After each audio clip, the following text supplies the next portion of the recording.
Peux-tu t'occuper du souper? Tu peux le faire toi-même. Allô? Maman, regarde, c'est papa qui a cuisiné ça. Ah, c'était pas grand-chose. Et demain, il va nous faire un gratin de dauphin. IGA vous lance le défi +1. Cuisiner un repas de plus par semaine. Parce que cuisiner plus, c'est mieux manger. Je vous dis bonjour et bienvenue à cette autre chronique oculo-visuelle en compagnie du Dr Jaël Saint-Jacques des cliniques d'optométrie Iris de Montmagny, Saint-Jean-Port-Joli, la Pocatière. Bonjour, Dr Saint-Jacques. Bonjour. Vous allez bien? Très bien, merci. Oui. Les dommages oculaires, ce matin, c'est les dommages oculaires liés aux rayons nocifs du soleil. On s'approche de plus en plus, croyez-le ou non, on s'en va vers le printemps. Alors, les rayons du soleil sont de plus en plus forts et l'été comme l'hiver, donc il y a des dommages oculaires qui peuvent être liés aux rayons du soleil. Effectivement. Bien, tout le monde connaît l'impact des rayons ultraviolets sur la peau. On est de plus en plus sensibilisé, on met de la crème solaire. Donc, les rayons UV causent également des dommages au niveau des structures de l'œil, puis bien souvent, nos yeux, on ne les protège pas. Et vous le disiez, l'hiver comme l'été, les gens ont tendance à croire que le soleil est plus dommageable l'été parce qu'il est plus présent, parce qu'il fait plus chaud, mais il est quand même là l'hiver. Et en plus, les rayons se réfléchissent sur la neige. Vous savez, vous sortez dehors, puis on est encore plus ébloui parce que c'est blanc puis tout est brillant. Les rayons UV sont également réfléchis sur la neige, donc arrivent vers vos yeux par en haut, mais arrivent également par en bas à cause de la réflexion sur la neige. Alors, c'est tout aussi important de protéger ses yeux des rayons du soleil l'hiver que l'été. Et on les protège comment? J'ai hâte de vous entendre parce que moi, j'ai déjà eu des verres fumés juste à ma vue, puis j'ai une question à vous poser là-dessus, mais je vais vous laisser aller pour voir comment on peut les protéger nos yeux toute saison. C'est ça que je comprends, c'est 4 saisons. Effectivement. Mais la Cadillac, c'est ce que vous aviez. D'avoir une lunette de soleil bien ajustée à sa prescription. Bon, certaines personnes qui n'ont pas besoin de lunettes pour voir au loin peuvent utiliser des lunettes de soleil sans prescription, qui s'achètent par exemple en clinique d'optométrie ou ailleurs. Mais une personne qui, comme vous et moi, a besoin d'une correction pour voir de loin ou pour voir de près, peut effectivement faire sa prescription dans une lunette de soleil. Dépendamment des prescriptions, maintenant, il y a une vaste gamme de montures dans lesquelles on peut aller mettre la prescription. Et ce qui est l'idéal, c'est d'avoir vraiment une monture qui va couvrir vraiment du sourcil jusqu'à la joue, d'avoir un galbe qui est très bon pour couvrir toute la région oculaire parce que, bon, d'avoir par exemple un verre teinté devant les yeux, c'est déjà très bien, mais si on a une monture comme celle que vous portez ou que je porte aujourd'hui, il peut quand même y arriver des rayons par en haut, par les côtés, réfléchis par en arrière. Donc vraiment, je vous dirais la Cadillac de la protection solaire, c'est une lunette de soleil avec une cambrure, un galbe là, qui couvre vraiment toute la région oculaire. OK. Maintenant, est-ce que parce que le verre est teinté, qu'il peut y avoir une différence pour la vue? Est-ce qu'il peut y avoir des différences qu'on voit embrouillées par les côtés ou... En fait, là, il y a deux choses que je peux peut-être vous expliquer par rapport à ça. Premièrement, théoriquement, si je mets la même prescription dans une lunette claire et dans une lunette solaire, la qualité, l'acuité visuelle devrait être aussi bonne dans l'une que dans l'autre. Par contre, le fait que ce soit cambré, chez certaines personnes, ça peut causer un peu d'effet de tangage, un peu des fois même à la rigueur une petite nausée, parce qu'il se crée un peu de distorsion dans la périphérie de la lentille, puis parce que c'est très courbé. Est-ce que c'est temporaire ou c'est... Ça peut effectivement être temporaire. Des fois, c'est juste une question de s'adapter, effectivement.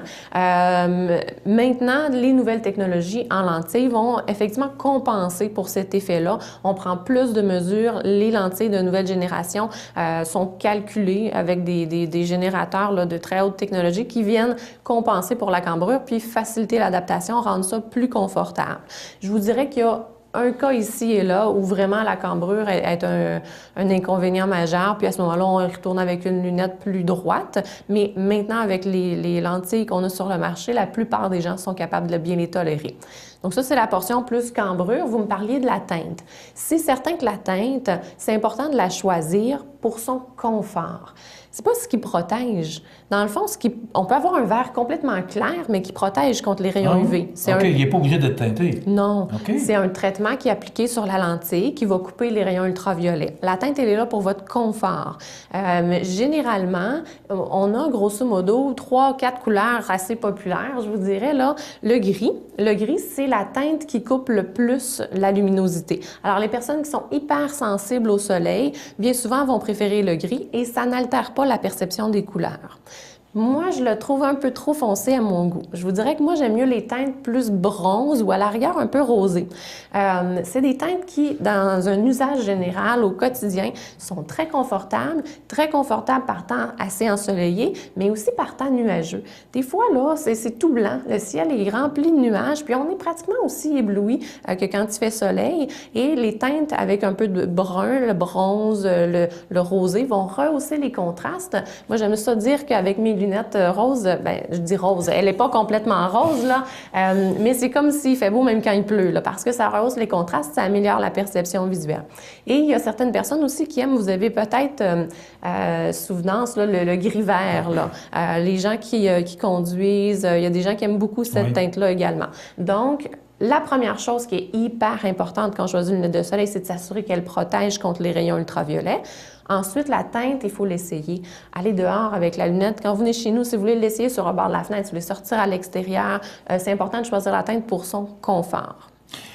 Est-ce que vous êtes en train de me dire que si on ne porte pas de verre teinté, qu'on est sujet à des maladies de yeux? Effectivement. Ah oui. Les rayons ultraviolets, mais pas seulement les UV. Il y a des études maintenant aussi qui démontrent que la lumière bleue peut causer du dommage. Rapidement, je voulais un peu vous expliquer ce que c'est le spectre de la lumière. Donc, je ne sais pas si vous avez en tête, là, mais la lumière, donc, est composée de plusieurs couleurs, les couleurs de l'arc-en-ciel, et va à peu près ce qu'on appelle de 400 à grosso modo 700 nanomètres.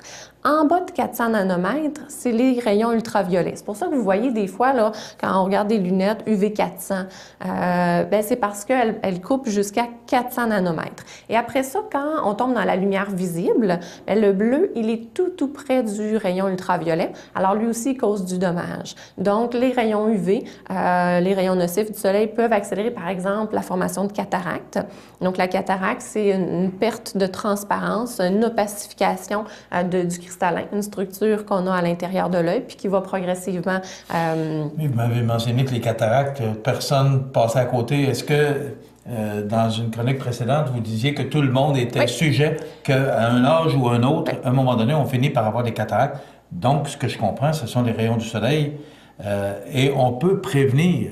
Exactement. Okay. Dans le fond, on y échappe pas. Avec le temps, en vieillissant, on va tous développer des cataractes, en général vers les 75 ans.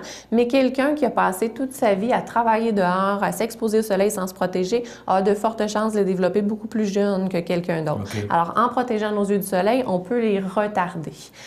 Dégénérescence maculaire également, qui est une maladie de la rétine qui crée malheureusement du dommage qui est irréversible quand ça s'installe. On a des moyens de... L'effet, c'est... En fait, il se crée des petits dépôts au niveau de la rétine qui éventuellement vont faire une perte de cellules et donc on a une perte de vision centrale. La vision périphérique va toujours rester, mais vraiment en centrale, on peut avoir comme une tache là dans les cas très avancés.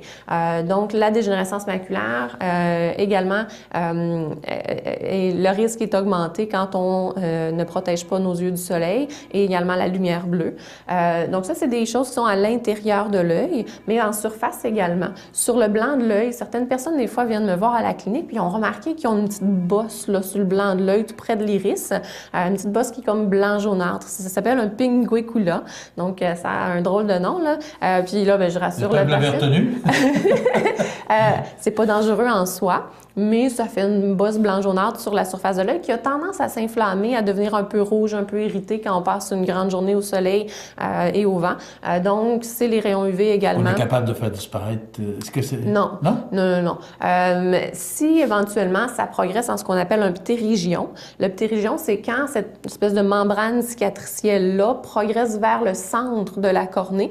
Là, à ce moment-là, si ça vient vraiment nuire à la vision parce que ça embarque trop dans la portion centrale. Effectivement, là, le chirurgien peut faire une opération pour le retirer, mais si ça ne nuit pas à la vision, on préfère pas toucher. Non, effectivement, il ne touche pas à ça. Les 4 soleils que j'ai ici, ce que je comprends, là, parce que moi j'ai 4 soleils pour faire cette émission-là, ce que je comprends, c'est que on n'a quasiment pas le choix de se protéger parce que on est vulnérable. Effectivement. Que ce soit les soleils, que ce soit la luminosité ici, au bureau. Je sais qu'à un moment donné, il y avait au niveau de la santé et sécurité au travail, on conseillait beaucoup au niveau de la luminosité pour les gens qui travaillent. Les ordinateurs, les écrans d'ordinateur. Oui. On ne peut pas mettre des verres fumés pour travailler avec des écrans d'ordinateur, mais pourtant, l'œil fatigue. Est-ce que ça peut créer des maladies? En fait, d'ordinateur? les nouveaux écrans d'ordinateur dégagent plus de lumière bleue pour augmenter effectivement les contrastes à l'écran, la qualité de l'image. Les écrans dégagent plus de lumière bleue et ça pourrait faire partie ça aussi d'une autre chronique parce que le temps file, mais il y a maintenant sur les lentilles claires de lunettes qu'on porte à tous les jours, des traitements anti-reflets qui coupent une partie de la lumière bleue pour améliorer le confort, puis effectivement la santé oculaire. Rapidement, dans le fond, là, qu'on a parlé du ptérygium, du pinguicula, évidemment les rides sont accélérées aussi par les rayons UV, puis les cancers sur le bord des paupières. On ne se met pas de la crème solaire sur le bord de la paupière. La lunette de soleil est là pour protéger la peau qu'on a autour des yeux aussi. OK. C'est important. On apprend beaucoup. Alors voilà qui termine notre chronique d'aujourd'hui, mais si vous voulez continuer à apprendre et de voir quelle importance ont vos yeux, soyez des nôtres à tous les mercredis matins, 8h15 avec le Dr Jaël Saint-Jacques. C'est Clinique Oculovisuelle présentée par Iris Montmagny, Saint-Jean-Port-Joli et l'Apocatia. Merci beaucoup, à la semaine prochaine. Merci.